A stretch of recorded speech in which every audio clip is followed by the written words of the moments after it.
Hello guys, today in our video we will talk about such a disaster and catastrophe that left remarks on the entire mankind. We will talk today about the great Chernobyl disaster. So let's start the video. 1:23 a.m. The world didn't end with a scream. It ended with a pause, half a second of disbelief inside a concrete room where grown men stared at instruments that suddenly spoke a language no one had been trained to understand. The lights flickered.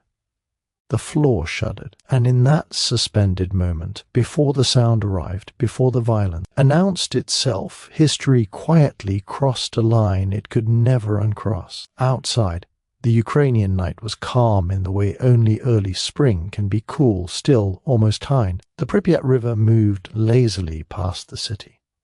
Apartment windows were open.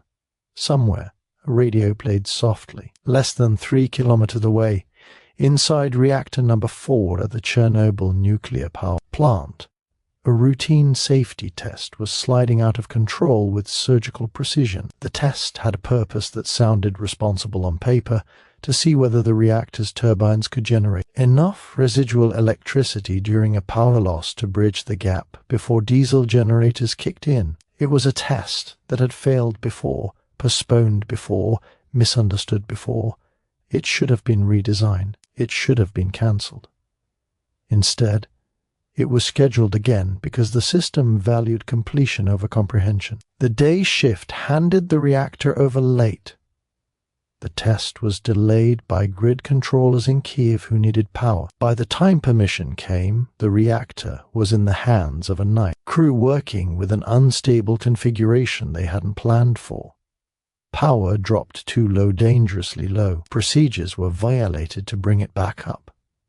Control rods were withdrawn beyond safe limits. Automatic safety systems were disabled so they wouldn't interrupt the test. None of this felt dramatic in the moment. This was how things were done. Rules were flexible. Deviations were normal. The reactor was assumed to be forgiving. That assumption was wrong. The RBMK reactor had a fatal personality flaw, one buried in technical documents, diluted by bureaucracy, and never fully explained to the men running it. At low power, the reactor became unstable. Worse, the very system designed to shut it down, the AZEV emergency button, contained a design defect so counterintuitive it bordered on absurd. The graphite tips on the control rods caused a brief surge in reactivity when inserted. Under the wrong conditions, pressing the emergency shutdown didn't save the reactor. It detonated it. At 1:23:40 the button was pressed. Within seconds, power surged to hundreds of times the reactor's maximum design limit.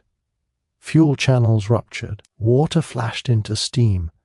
Pressure tore through the core. The first explosion blew the 2,000-ton biological shield upward, cracking it like a toy. A second explosion followed, likely from hydrogen buildup, ripping the reactor open and exposing its heart to the sky. The building was no longer a building. It was a wound. Graphite blocks, superheated, radioactive, glowing, were hurled onto rooftops and into the surrounding grounds. Some burned blue, some orange, some with a strange, mesmerizing shimmer that drew the eye and sealed fate. The reactor core was no longer contained. It was breathing.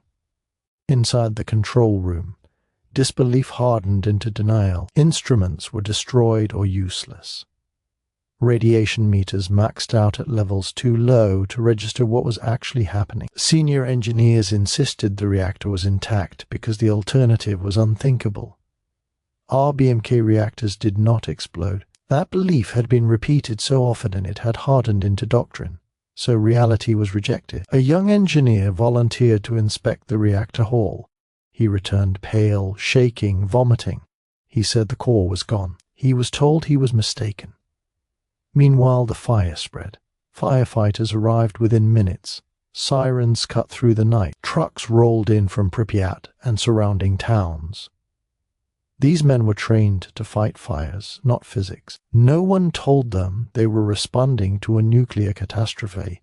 No one warned them that the black chunks scattered across the ground were pure graphite from the reactor core, emitting radiation intense enough to kill within minutes.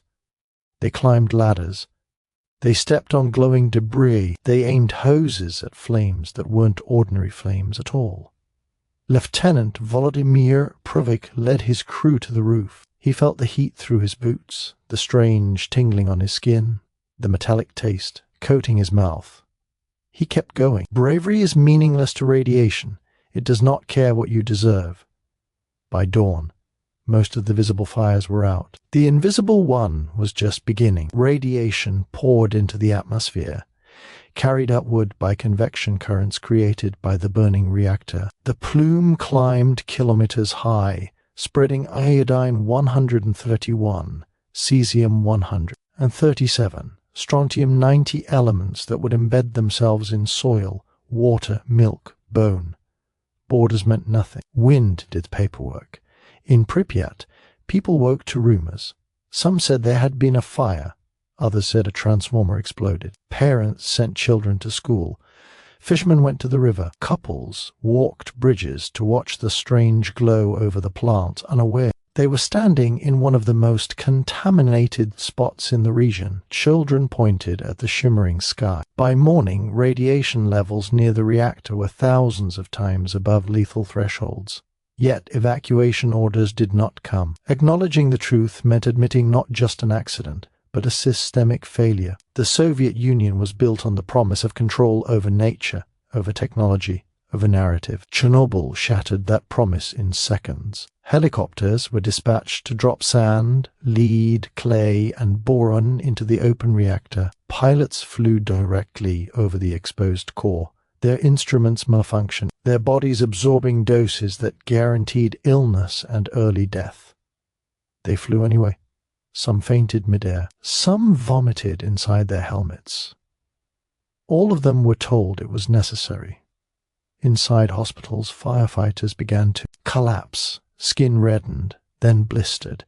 Nausea became relentless. Bone marrow failed silently. Doctors were unprepared. Radiation sickness was something you read about, not something you treated at scale. Families were told not to touch the victims. Many ignored the warning. Still, Pripyat lived.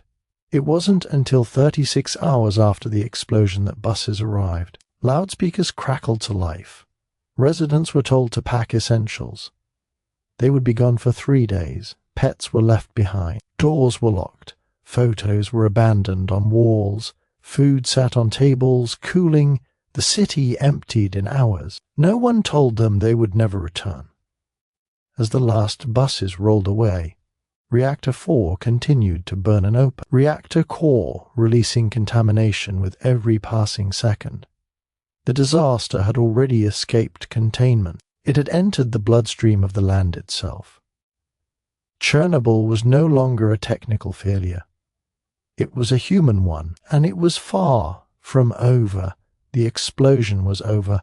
The real work began. By the second day, Chernobyl had transformed from an accident site into a battlefield where the enemy could not be seen, heard, or negotiated with. Radiation moved through bodies and buildings with indifference, while the Soviet state scrambled to impose order on something that refused command. Inside Moscow, the first briefings were cautious to the point of delusion.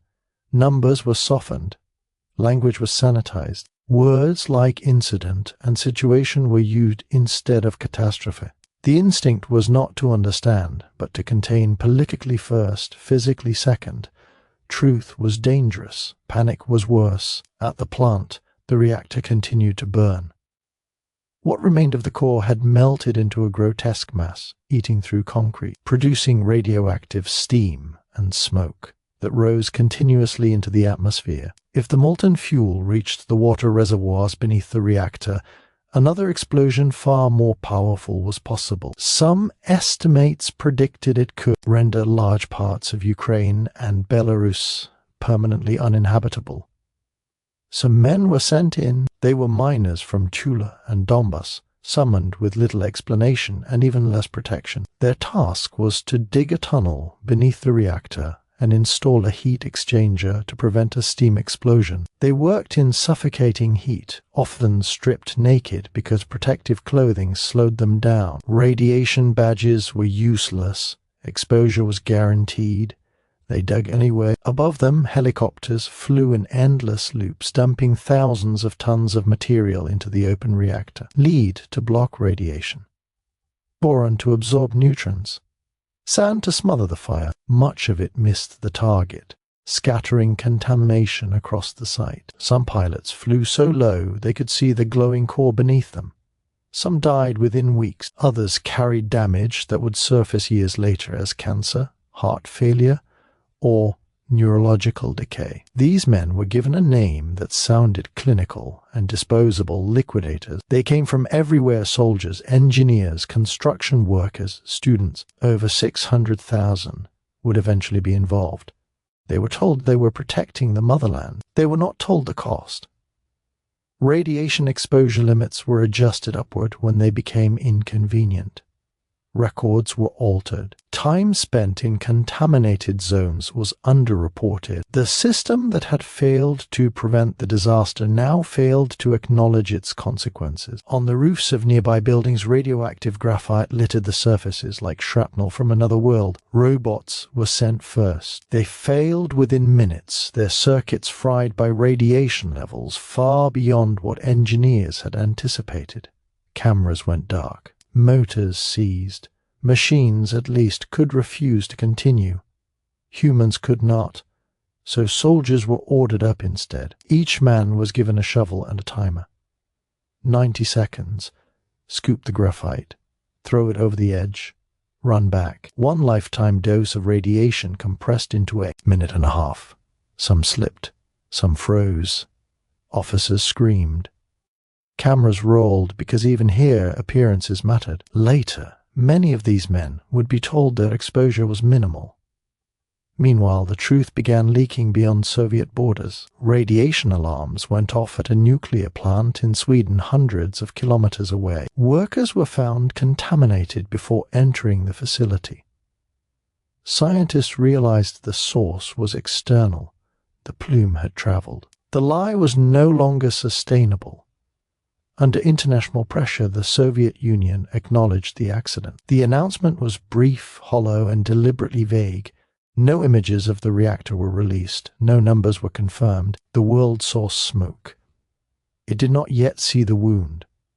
Inside the exclusion zone, life vanished. Villages were emptied with the same false promise given to Pripyat: temporary evacuation. Livestock was slaughtered and buried. Crops were destroyed. Wells were sealed. Entire communities were erased from maps. Elderly residents resisted, some hiding in homes, refusing to abandon land they had lived on their entire lives. Many returned illegally later, choosing familiar soil over sterile safety. Radiation does not kill quickly enough to feel like an emergency. That made it easier to ignore. Children were among the first long-term casualties. Iodine 131 concentrated in milk. Contaminated dairy entered food supplies before bans were enforced. Thyroid cancers rose sharply, especially among the young. Years later, surgeons would remove glands from children who had been toddlers at the time of the explosion. The connection was obvious. Official acknowledgement was slow. Forests downwind of the plant turned rust red and died, earning the name the Red Forest. Later, new growth emerged, mutated, twisted, adapted. Nature did not retreat. It recalibrated. By late 1986, attention shifted to permanence. The reactor had to be sealed. What was built over it was never meant to be elegant or eternal. Sarcophagus was rushed, cracked before it was finished, assembled by men working in lethal conditions under impossible deadlines. It was a concrete apology poured over a crime scene. Inside, the reactor core continued to decay, forming strange lava-like structures. Solidified nuclear fuel mixed with concrete and metal. One formation resembled an elephant's foot. It emitted radiation so intense that approaching it for minutes was fatal. Photographs were taken at the cost of lives. Official death counts remained absurdly low. 2 deaths were acknowledged immediately. A few dozen more were admitted later. Cancer was classified as unrelated. Statistics were diluted across populations, timeframes, and diagnoses until responsibility dissolved into abstraction. But the bodies told a different story. Firefighters buried in lead-lined coffins. Liquidators dying young from aggressive cancers, birth defects, infertility, psychological trauma that never made it into reports. The cost of Chernobyl was not a number. It was a pattern. The Soviet Union itself began to fracture under the weight of its contradictions. Chernobyl exposed the fatal flaw at the heart of the system. Secrecy presented a strength. When information is controlled, reality doesn't disappear, it accumulates, pressurizes, and eventually explodes. Years passed. The plant shut down reactor by reactor. The exclusion zone hardened into permanence. The world moved on, because it always does. But radiation does not forget. It settles into soil and bone. It lingers in cells waiting for division. It waits. Chernobyl was no longer burning, but it was not finished. It had changed how the world thought about nuclear power, government transparency, and the price of pretending control is the same as safety. The sarcophagus cracked, time resumed its work, and beneath the concrete, the reactor still breathed.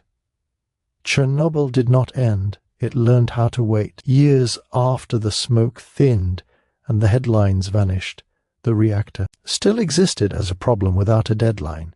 Radiation decays slowly, indifferent to politics, economies, and attention spans. The concrete sarcophagus hastily thrown over Reactor 4 in 1986 was never a solution. It was a pause button slapped onto a machine that does not stop on command.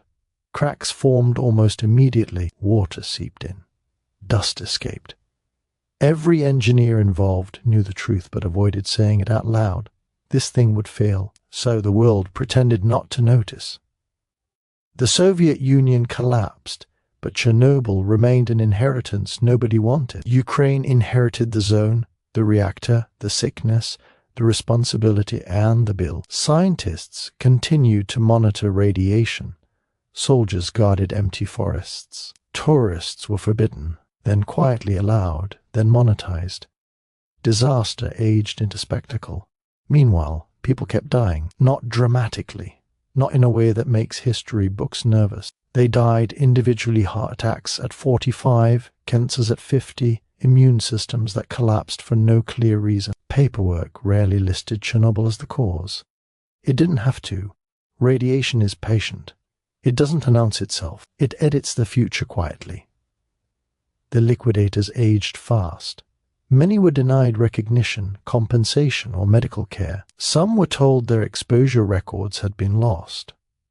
Others were informed they hadn't been exposed enough to qualify for help. The same system that praised them when it needed bodies discarded them when it needed silence. Inside the sarcophagus, the reactor continued to decay into something science had never fully seen before. The fuel melted, pooled, solidified, and cracked. Neutrons still flickered occasionally, ghost reactions in the dark. Sensors failed. Access became impossible. Knowledge itself became radioactive. By the early 2000s, the truth was unavoidable. The sarcophagus was failing. If it collapsed, radioactive dust would spread again, undoing decades of containment. Another solution was needed, not to fix Chernobyl, but to delay it again. So humanity built a monument to its own fear. The new safe confinement, a steel arch taller than the Statue of Liberty and wide enough to cover an aircraft carrier, was constructed nearby and slid into place over Reactor 4 in 2016. It was an engineering miracle, precise and controlled, assembled at a distance to minimize exposure. It looked clean, modern, confident. It will last 100 years. 100 years is nothing. Inside the new structure, robotic arms were installed to dismantle what remains of the old sarcophagus and reactor. But no one pretends this is a final act. There is no end state for Chernobyl. There is only management generation after generation, inheriting a problem they did not create and cannot erase. Outside the containment, the exclusion zone evolved. Nature returned first, then adapted. Wolves multiplied. Deer wandered empty streets. Birds nested in rusted Ferris wheels. Without humans, ecosystems flourished, not because radiation was harmless, but because human absence mattered more. Life doesn't need permission. It only needs space. But adaptation is not immunity. Animals carried radioactive isotopes in their bodies. Mushrooms concentrated cesium. Fish glowed quietly in contaminated rivers. The land was alive but altered. Survivable is not the same as safe. Humans inevitably came back. Some were elderly residents who had lived there all their lives and refused to die anywhere else. Others were workers maintaining the site. Then came journalists, then photographers, then tourists. Chernobyl became content. Selfies in gas masks, smiling faces in abandoned classrooms. The aesthetic of apocalypse stripped of consequence. The disaster repackaged as experience. But Chernobyl is not ruins. It is residue. Radiation does not care if you feel awe, sadness, or excitement. It only cares that you are there. The real legacy of Chernobyl is not concrete or steel or even cancer statistics. It is the permanent exposure of a lie humanity still struggles to abandon. That complexity can be mastered without humility, that power can be extracted without consequence, that systems built by flawed humans will somehow behave perfectly. Chernobyl was not inevitable. That's the part that hurts most. The reactor had known flaws.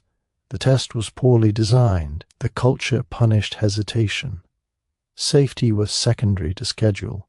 Transparency was optional. Each decision alone was survivable. Together, they formed a trap. And when it sprang, it didn't just destroy a reactor. It exposed how disasters are built not in moments, but in habits. The men in the control room were not monsters, they were products. The engineers who designed the reactor were not evil, they were constrained. The officials who delayed evacuation were not blind. They were afraid of embarrassment, of punishment, of truth. Chernobyl happened because no one was allowed to say stop loudly enough. That lesson echoes far beyond nuclear power. Every complex system carries its own version of Chernobyl A point, where denial outweighs caution, where incentives reward silence, where risk is normalized until it explodes. Finance, medicine, climate, technology, the details change. The pattern doesn't. Chernobyl is what happens when warning signs become background noise. Today, the reactor is quieter. Radiation levels are lower than they were, though still lethal in places. The steel arch gleams in the sun. Reports are written. Conferences are held. The disaster has been categorized, studied, archived, but it is not over.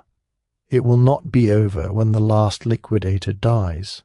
It will not be over when the last building collapses. It will not be over when memory fades. Chernobyl will end when the last atom of cesium decays, long after languages shift and borders dissolve. Until then, it remains what it always was, a reminder carved into the planet that intelligence without accountability is dangerous, that control is an illusion, and that the cost of pretending otherwise is measured in generations. At 1:23 a.m., a button was pressed. The explosion lasted seconds. The consequences are still unfolding, and somewhere inside the sealed reactor, beneath layers of steel and concrete, the fuel still sits quiet, dark, unfinished. No alarms, no flames, just time doing its work. The men who pressed the button are gone. The country that built the reactor no longer exists. The city that lived beside it is a fossil. But the atoms remain. Long after the last warning sign rusts away, long after memory turns into myth, Chernobyl will still be there counting down nothing, waiting for no one, reminding the future of a simple truth humanity learned too late. The most dangerous thing in the world is not nuclear power. It is the belief that nothing can go wrong. So viewers, that's all for today. Hope you like the video, so please like, share and subscribe the channel. See you in the next video. Bye.